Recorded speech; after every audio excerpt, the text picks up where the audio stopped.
Effectivement, il existait depuis le mois de juin, depuis qu'ils ont été pris en otage, un comité de soutien donc, aux journalistes retenus en Syrie. Et un comité local a été créé la semaine dernière. Donc, en sont membres des étudiants de l'ESJ, le comité national de soutien, des personnalités de la ville de Lille, enfin de la mairie, et le club de la presse. Donc une prochaine réunion. Ce comité a pour ambition, a pour volonté de faire connaître les conditions de détention qui sont celles de ces journalistes, et puis à travers cela évidemment de faire ce qu'il peut en sachant les limites pour obtenir leur libération. Mais bon, même si on ne se fait pas beaucoup d'illusions sur ce dernier point, ce qu'on veut au moins c'est rappeler toujours à tout le monde, aux Français, aux autorités, que ces journalistes sont là en train de croupir du côté d'Alep, croit-on, et qu'il ne faut surtout pas les oublier. Un des journalistes français qui était retenu précédemment, c'était en Afghanistan, lui, je crois, disait qu'un jour ou l'autre, quand on est retenu comme ça pendant des mois, on finit par tomber sur un journal, sur peut-être même une émission de télé, s'ils en ont la possibilité, mais qui parle, qui leur fait savoir que quelqu'un pense à eux, au pays, et que c'est pour eux un immense soutien. Donc c'est aussi beaucoup pour ça qu'on le fait. Donc si vous le souhaitez, vous êtes les bienvenus le 6 mars donc, prochain, devant l'Opéra de Lille. Hein, donc, comme le disait Philippe, on a pris l'habitude de se réunir. Le 6, c'est le jour où ils ont été pris en otage, hein, c'était au mois de juin. Donc le 6 mars, devant l'Opéra. Souvent c'est vers 11h, 11h30. Je sais que cette fois-ci on va faire peut-être les choses un petit peu différemment, mais bon, je pense qu'à travers, vos représentants ici, on s'arrangera pour vous faire savoir à quelle heure exactement ça aura lieu. Voilà, merci d'avance pour votre soutien. Merci Christian. Voilà, je pense avoir vu un bras se lever tout à l'heure, monsieur. Alors, ou vous avez une voix très puissante, ou je vais vous demander la même chose, c'est de vous approcher. Bonsoir. Ça va? Oui, parfait. Je suis syrien. Je suis de Yabloud, qui est maintenant sur les affiches des nouvelles. Et je tiens, à propos des otages, évoquer un otage italien-syrien, Paolo Dall'Olio, dont je suis ami,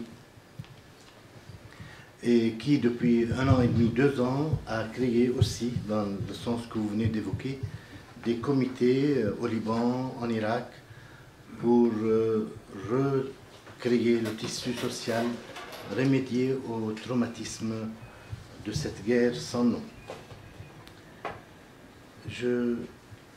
J'ai cru entendre qu'il y a le bien et le mal, qu'il y a les Russes et les Chinois, et que nous avons les mains blanches, presque. Une petite réflexion, si vous permettez. L'Occident a soutenu toutes les dictatures du monde arabe. Qui dit non?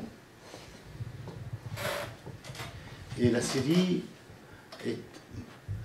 pour moi, est l'image concrète, physique de notre monde. Nous avons fait pourrir des peuples sous des dictateurs depuis la Deuxième Guerre mondiale. Et sans mauvaise conscience. Qu'on soit russe, de l'Est ou de l'Ouest, de l'axe du mal ou pas.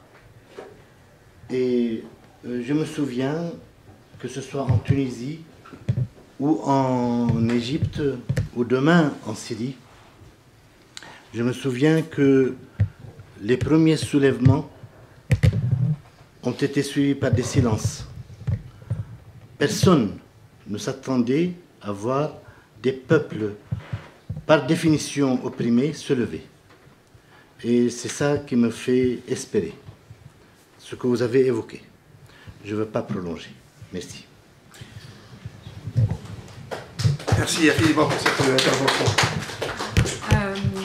Merci, monsieur. Pour ma part, j'ai eu la chance de rencontrer le père Paolo plusieurs fois et en tête-à-tête, puisque le père Paolo fait partie, puisque j'ai envie de parler encore au présent, des partenaires du CCFD.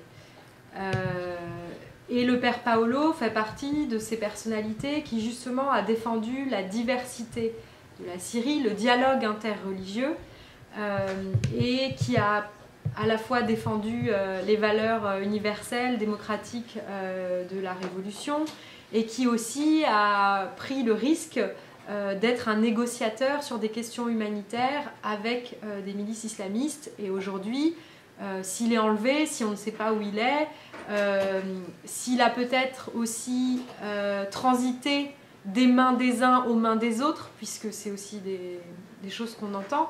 En tout cas, on n'a pas de ces nouvelles directement, mais on pense à lui, et le CCFD Terre Solidaire fait partie des associations qui se sont aussi alliées aux amis de Marmoussa, qui est donc Marmoussa, le monastère qui était dirigé par le père Paolo jusqu'à ce qu'il soit forcé de partir de Syrie, puis enlevé.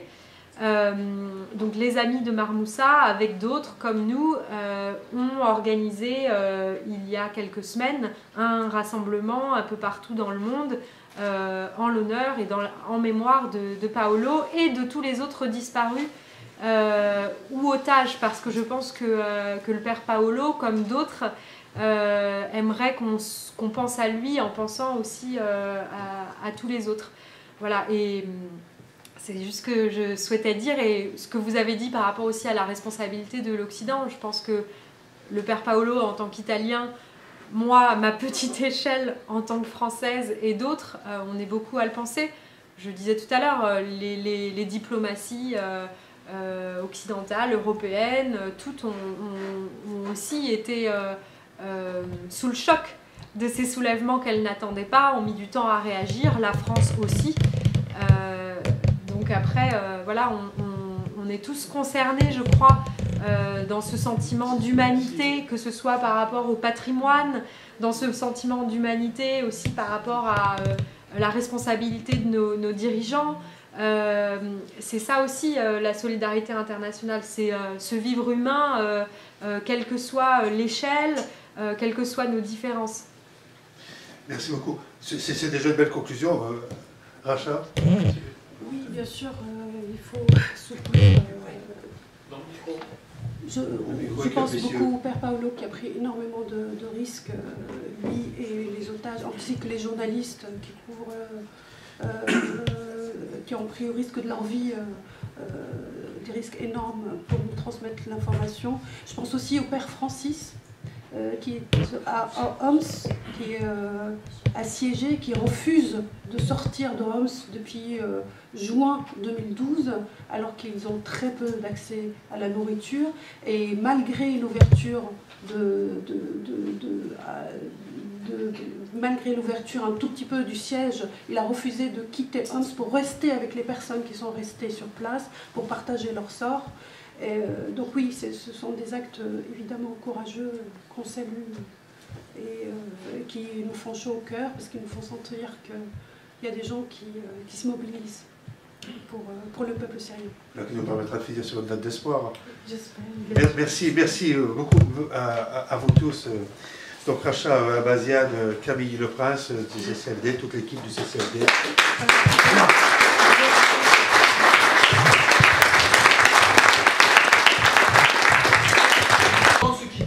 Oui, je vais donner la parole, oui.